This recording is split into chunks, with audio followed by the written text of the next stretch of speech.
Jamie Peha with TableTalk Northwest, and we are here at the 17th annual Taste Washington. It is a festival of Washington wines. There are more than 225 Washington wineries here. We happen to be standing here with Greg and Stacy Lill, who are the owners of DeLille Cellars. Stacy Lill is also with O Wines, and they have so much to tell us about what's going on in their respective areas. Stacy, let's start with you. Tell us a little bit about what's going on with O Wines. Thank you, Jamie. We appreciate you having us today. So O Wines, for those who are not familiar with it, the O stands for the word opportunity because the proceeds fund educational scholarships for young women. So since inception in 2008, when I started the brand, there have been 52 college scholarships, all first in their family to go to college, which is really great because it's making these wonderful generational changes. And about a year and a half ago, I sold the brand to Chateau Saint Michel, which has allowed the opportunity to take it nationally. They have kept my services or retained my services to help them with that national launch. And so I've been traveling around the country talking about O Wines and getting it out, getting the word out about the cause and the scholarships, and just it's been really, really wonderful. You know what? It's such a feel-good brand. I mean, I think when you're giving back like that and you're able to take that message nationwide, I think it resonates with so many people, particularly helping young people. So tell us a little bit about the College Foundation.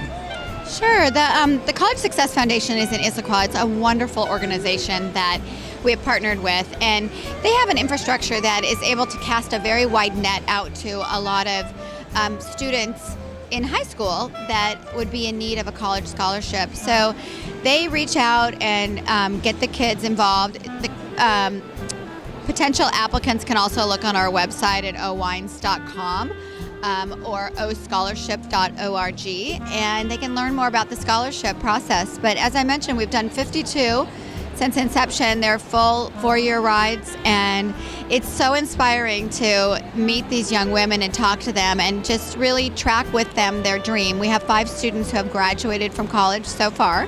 Our first student, her name is Angel, and she is now getting ready to start a master's program. And she wants nothing more than to become a researcher to help find a cure for some disease and really give back to the world. And thanks for the opportunity that she's been given. I mean, really, that is amazing. Wonderful. Congratulations for all your hard work and actually coming up with the idea, which, I mean, is wonderful. The fact that Chateau Saint Michel recognized that in your brand and has taken it nationwide, they're probably producing a little bit more wine than you were when you had it. How much wine is being produced now? They are producing quite a bit more. They're a much bigger animal than I was able to do. But so my last production was 12,000 cases, which I was very proud of. They immediately produced 100,000 cases with the intention of growing the scholarship program exponentially and really funding as many scholarships as we possibly can. So if people are interested in applying for a scholarship, where do they go to find that information? So they can go to collegesuccessfoundation.org. They can go to the O Wines website, which is just owines.com, and it's readily available. Fantastic. Thank you so much for joining us today. O Wines. If you are here today at Taste Washington, you should get out there and try it. If not, you can probably find it at owines.com. And also, it's very readily available at all retail grocery outlets around town, as well as a lot of restaurants. It's poured by the glass in a number of restaurants, such as Fireside at Willow's Lodge, and also Pearl in Bellevue, and it's just been a really great brand, and I always love to see it on menus. But it's a great everyday drinker. It is. It's affordable too, which is really nice, right? So let's talk a little bit about DeLille Cellars. You've been around a long time. Yes, we have. It's funny. You talk about a long time, and I think it was just the other day we started this back in 1992. We were the 3rd winery in Woodinville, and today there's well over 100 wineries. So it's really fun being part of the growth and the birth, really, of an industry in a region that's really now starting to get some critical acclaim, really around the world. It really is, and I mean, it's been fun to watch it grow, to see it.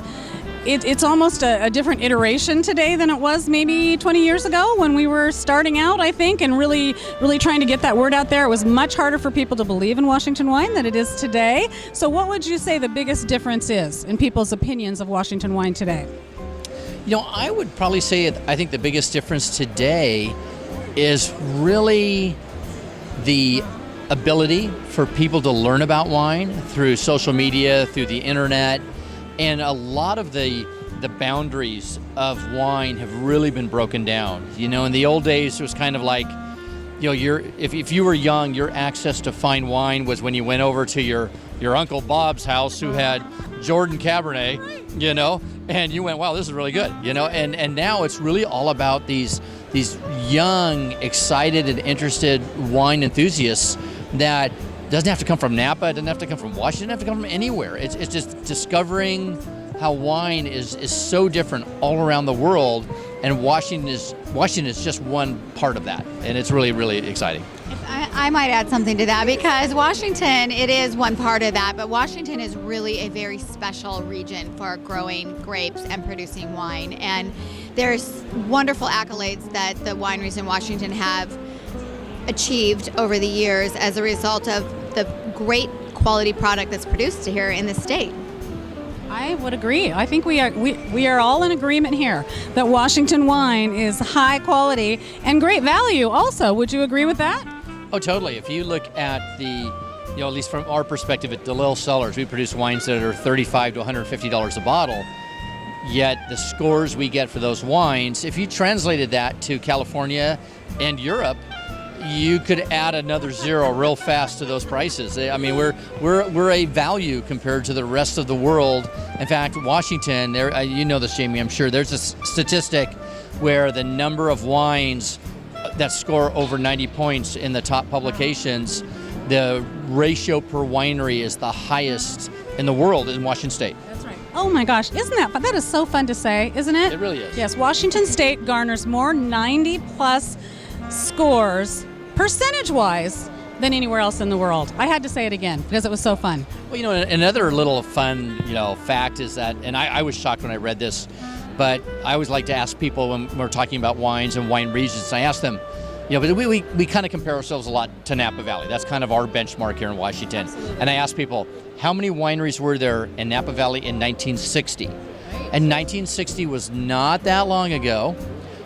And the answer is 12. There were 12. Think about it. There were 12 wineries in Napa Valley in 1960, and there's over 800 wineries in the state of Washington right now. That's pretty remarkable. Pretty remarkable. It really is. So you were number 3 in Woodinville. There's about 110 now in Woodinville between wineries and tasting rooms. Do you remember what number you were in the state? I think we were number 186 back in 1992. Wow. I'd say you've been around a while and you've garnered some great knowledge. And there's been a lot of people who have come your way, come through your cellar, who have kind of gone off and done their own thing wine-wise. And it seems like Washington is really friendly about extending that hand to people who want to learn more. Could you talk to that a little bit? Well, we're a big believer in that and paying it forward. And one of the things that we did very early on, probably our first time we did that was with Bob Betts, a master of wine, Betts Family Winery, one of the really truly great wineries here in Washington. Bob came to us in 1996 about starting his own winery and asked if there was a chance he could maybe make it at DeLille Cellars. And so we told Bob, so it was the 97 actual vintage, and we gave him a 2-barrel rack footprint in the cellar at DeLille Cellars. So he was able to make 4 barrels of wine that first year, 1997. And then in 1998, we doubled that, so he was able to make 8 barrels. But we told him from the very beginning, we said, Bob, we'll give you keys to the cellar. You're always second in line to us to any of the equipment and use, but you have full reign of the cellar, and we're not going to charge you any rent. But in a year and a half, we will kick you out, and you have to do it on your own. You have to go from walking to running. There's Bob right now over there. We're talking about you, Bob. We're talking about you, Bob. And we also said we charged him no rent for a year and a half to start his winery, make his wine. But we said, the one thing you have to promise us is that you give that same opportunity to somebody else in the future out of your own winery. And he did that with Ross Mickle, Ross Andrew Winery, at his winery. And it was fun because Ross was actually our first assistant winemaker. And then he went off to Australia, came back, and started his own winery at Bob's. And then we had Lance Bear Winery. And then we had Chris Peterson and Mike McMoran. And then now we've It just keeps going, we and got you know, Jason Gorski, so hopefully he's not leaving any day soon. The greatest thing, though, too, that continues on, but it's just such a big family that's very happy and works well together. And every year at Harvest, people are borrowing and loaning and sharing equipment and tanks and things that are needed, especially some of the younger wineries that have not gotten up to speed to know exactly what they need. And it just makes it really fun. That is just, I'm so glad you shared that. I think that's just a kind of a beautiful story all on its own. And I'm picturing a little family tree, a thing that we need to design that hasn't been done yet. I think that could be super fun. You know, they do that with restaurants, right? The chefs and where they go, but I think it's kind of time maybe Washington is ready for that. And I think we're going to start with you. What do you think about that? Well, thank you, Greg and Stacy, for joining me today on Table Talk Northwest. It is always a pleasure to see you for everything you do for the community and everything you do in the wine industry, and you're just lovely people. So thanks for joining us. Thank you, Jamie. Thank you, Jamie. We appreciate it. Thank you.